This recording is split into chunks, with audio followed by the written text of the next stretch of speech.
بسم اللہ الرحمن الرحیم۔ السلام علیکم ورحمۃ اللہ وبرکاتہ۔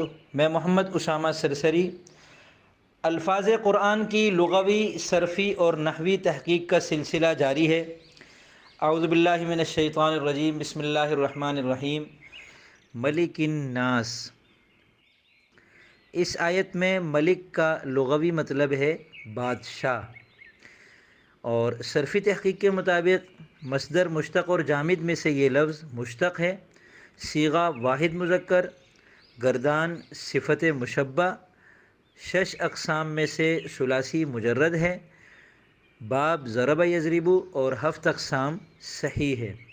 نحوی تحقیق کے مطابق لفظ ملک اسم، فعل اور حرف میں سے اسم ہے، اور معرفہ نکرہ میں سے معرفہ باضافت ہے، مذکر اور مؤنث میں سے مذکر ہے، واحد تثنیہ اور جمع میں سے واحد ہے، متمکن اور غیر متمکن میں سے متمکن ہے، اور اسم متمکن کی 16 اقسام میں سے مفرد منصرف صحیح ہے، اور اسماء معمولہ یعنی مرفوعات، منصوبات اور مجرورات میں سے یہ لفظ مجرور ہے۔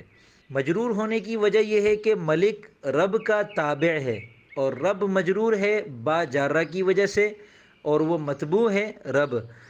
ملک اس کا تابع ہے۔ توابع کی 5 قسمیں ہیں، ان میں سے یہ بدل بھی ہو سکتا ہے، عطف بیان بھی ہو سکتا ہے، اور صفت بھی ممکن ہے، مگر زیادہ تر مفسرین نے اسے عطف بیان قرار دیا ہے۔ تو یہ تھی اس لفظ کی لغوی، صرفی اور نحوی تحقیق۔ امید کرتا ہوں آپ کو یہ سلسلہ پسند آ رہا ہوگا۔ اس سلسلے کے اعتبار سے اور بھی کوئی مفید تجویز اگر آپ کے ذہن میں ہو تو وہ نیچے تبصرہ خانے میں دے سکتے ہیں۔